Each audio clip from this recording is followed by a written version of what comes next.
Salut YouTube, aujourd'hui donc on continue la licence Donjons et Dragons, pardon, 40e anniversaire. Cette fois-ci on est sur Sheila. Sheila fait partie de la seconde vague avec Eric et Presto. Apparemment la seconde vague a été mieux réalisée ou mieux suivie que la première, donc normalement on a Sheila à l'intérieur. On verra. Mais je préfère prévenir à chaque fois parce que s'il y a une catastrophe, s'il y a un problème, je préfère assurer, parce que moi, je n'ai toujours pas ouvert la boîte. Alors, comme toujours, on a donc l'entrée du Dungeons & Dragons Ride, la licence, Sheila en dessin sur le côté droit, Sheila en figurine sur la boîte, le fameux D6, toujours la même déco avec le logo Dungeons & Dragons. Pourquoi c'est marqué 4+, alors que je crois que c'est marqué 3+, derrière? Ouais, moins de 3 ans, c'est bizarre. Là, on n'a rien de spécial. Au dos. Hop. Toujours chez la, théoriquement, c'est l'échelle 1. Toujours Dungeons & Dragons. Les accessoires, donc on aurait 2 capes et la capuche. Le fameux D6. Et donc, ce que je vous disais juste avant, Eric et Presto qui étaient dans la même vague. Les trucs habituels, moins de 3 ans, faut pas avaler, faut pas manger, machin. Et une deuxième illustration sur la tranche de la boîte. Dessous, rien de spécial, warning habituel. Allez, j'ouvre ça et on croise les doigts. Et voici Sheila. Donc, alors au départ, parce qu'il comme il est toujours pareil, 2 sachets, j'ai ouvert le sachet d'accessoires, je n'avais que la cape, on va dire, pas rigide, mais la cape visible, avec la capuche baissée. Et j'ai commencé à suivre de grosses gouttes en me disant qu'il n'aurait pas la suite. La suite se trouvait directement sur la figurine. Donc on va faire vite fait un petit tour sur la cape parce qu'elle est hyper simple. Donc cape, là, on va dire pleine, qui est pas transparente. Les petites accroches devant, la capuche baissée, propre, simple, efficace. Voilà, rien à dire. On revient sur Sheila. Hop. Alors, comme Hank, tempo correct, détail correct. Pas grand chose à redire, on va dire, sur la figurine. C'est très propre. Là, on est bien sûr la cape. Alors, elle n'est pas transparente. Elle est semi-transparente. On voit qu'il y a un dégradé. Donc, on peut pas la faire transparente. Sauf si, voilà, là, elle est transparente. Jolie, voilà. Cape fondue aussi. Alors, par contre, étonnamment, c'est plus rigide. Je pensais que ce serait aussi souple que pour Hank. Non, c'est un peu plus rigide que pour Hank. Donc au niveau du mouvement, je ne sais pas trop comment ça va se passer. Alors on est censé pouvoir, ça va, ça se fait bien. Lui enlever sa capuche. Alors la mise ne peut pas tenir droit. Ou elle est un peu capricieuse. Je sais pas si c'est la cape qui fait contrepoids, mais voilà, elle est limite. La cape super simple, comme vous avez vu, j'ai pu l'enlever tout de suite parce qu'en fait elle est coupée ici. C'est propre, voilà, c'est propre. C'est pas foufou. Est-ce que ça mériterait qu'on ponce ici pour enlever la ligne? Peut-être, ouais. Mais bon, ça passe. Alors, ce qui va être assez rigolo, c'est voir si on peut enlever ça. Donc, ce qui implique qu'on lui enlève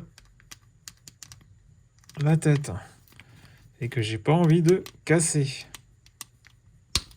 Non, ça s'est bien passé. Donc, on peut lui enlever sa cape, voilà, qui est un quart transparente. À la limite, ça aurait été plus intéressant d'avoir un truc un peu plus, mais bon, voilà.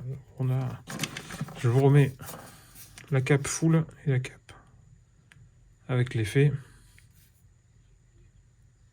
Elle est un peu... Alors c'est marrant, j'allais dire elle est un peu plus claire, et au final, non, à la limite, elle est presque plus fonde. Non. Vous me direz. Bon, après, en même temps, on n'est pas basé sur le même plastique. Là, on part sur un plastique transparent, et là, on part sur un plastique standard. Donc là, puisque là, elle est moulée directement. Ouais. Non, encore, il n'y a pas beaucoup de différence au niveau couleur. J'avais peur qu'il y ait plus.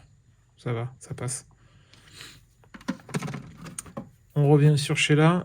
Pour l'instant, sa tête, hop, vous l'avez là. Donc c'est joli, hein. C'est propre. Que ce soit au niveau de la coiffure, les sourcils, le regard, les taches de rousseur. C'est propre. Voilà. Elle est bien maquillée, elle est bien faite. Donc c'est joli. On a sensiblement les mêmes bottes que pour Hank, mais forcément plus hautes, puisque là c'est des cuissardes. C'est propre aussi, ça déborde pas. La ceinture, c'est pareil, c'est correct. Alors au niveau de la taille, là ça bouge pas, ça bouge mal, mais ça bouge. Au niveau, on est tous sur cran, hein, donc c'est quand même pas mal, mais c'est vrai que ça fait un peu flipper toujours. Au niveau des bras, ça fonctionne dans les deux sens, donc ça c'est pas un souci. Au niveau des coudes,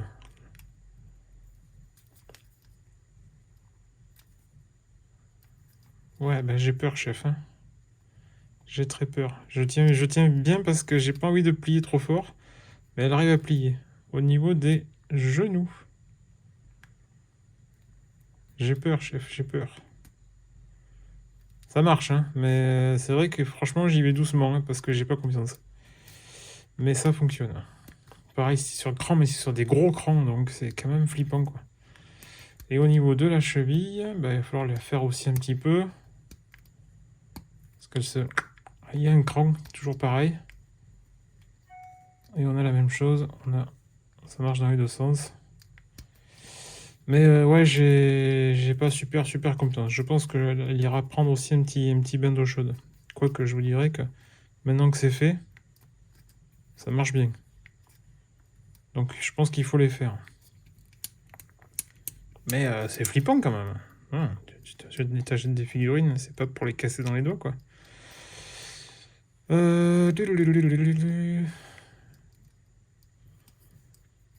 Hop, on va lui remettre. Alors, on va lui remettre sa cape. Hein. Alors, je vais mettre sa cape standard et pas la cape avec effet. Comme ça, elle n'aura pas la capuche. Je vais essayer de lui remettre. Hein. Hop, nickel. Ah pour une fois, bon. Par contre, comme vous l'avez vu, contrairement à Hank, il n'y a qu'un axe.